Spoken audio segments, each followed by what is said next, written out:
This morning at 9 o'clock. Last night's storms are kind of settling down, even though we can really hear them in the studio right now. It doesn't sound like anything's settling down right now, Haley. We've got a lot of rain with us right now, but then, as you said, more later today. Yeah, that's right. It's been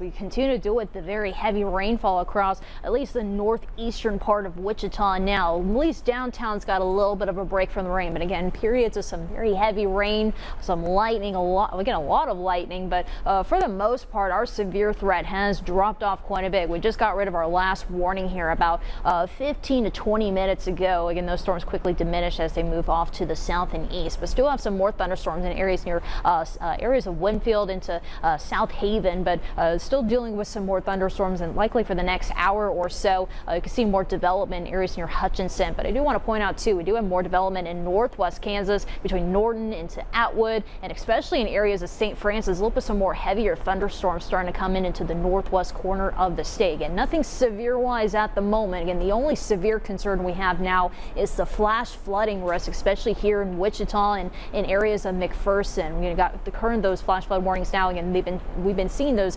alerts been going out on those phones, or at least those wireless emergency alerts. So remember, turn around, don't drown, don't try to drive into any flooded areas. It really does not take much for your car to get stalled or possibly get picked up by those high rising waters. Again, flash flood means it's happening pretty quickly, but we do have another round of those strong, severe thunderstorms as we head into this evening, likely after 4 o'clock. Again, very minimal changes to the outlook from this morning. Still thinking tennis ball size hail, winds up to 85 miles an hour, some more heavy rain that's going to lead to some more flooding issues across south central Kansas. So about 10, maybe 11 a.m. we're still going to be dealing with a few more lingering thunderstorms here in south central Kansas, and we'll get a little bit of a break heading into this early afternoon. But then after 6, 7 o'clock, that's when round 2 is going to arrive. More of the severe thunderstorms, again, very similar to what we had this morning, just more widespread across southwest into south central Kansas. But then that should quickly be done after midnight, and we are going to be looking at a much quieter Wednesday before the heat really starts to build up later this week. We'll have a full look at that forecast coming up in the next 10 minutes.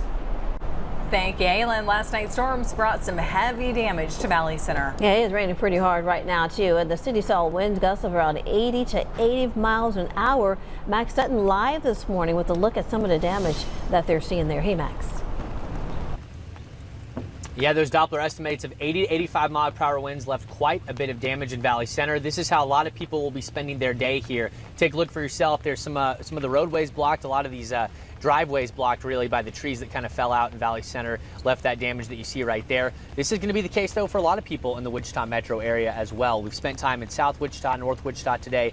Nothing quite stacks up to what we're seeing here in Valley Center. We've noticed across town there's some big trees that go across people's yards, even some that shattered the windshields of cars as well. We've also noticed some power lines down in Valley Center due to trees kind of toppling over there, leaving some danger. So you notice here as they're heading out, they are putting up some road blockage because they don't want people to be driving this area as much as they can.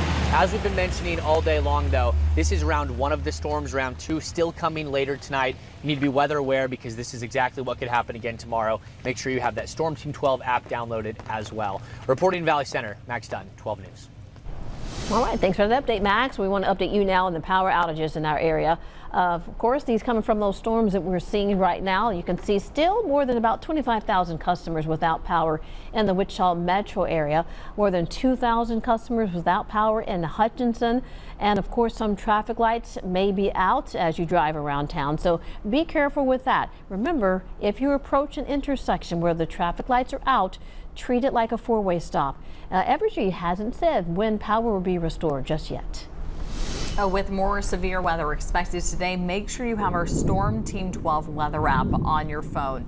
If you don't already have it, take out your phone and scan this QR code for a free download. Remember to turn on your location settings so we can send you push alerts and watches where you're at. If you're not near a TV, no worries. You can also track storms on the interactive radar with other useful information from Storm Team 12.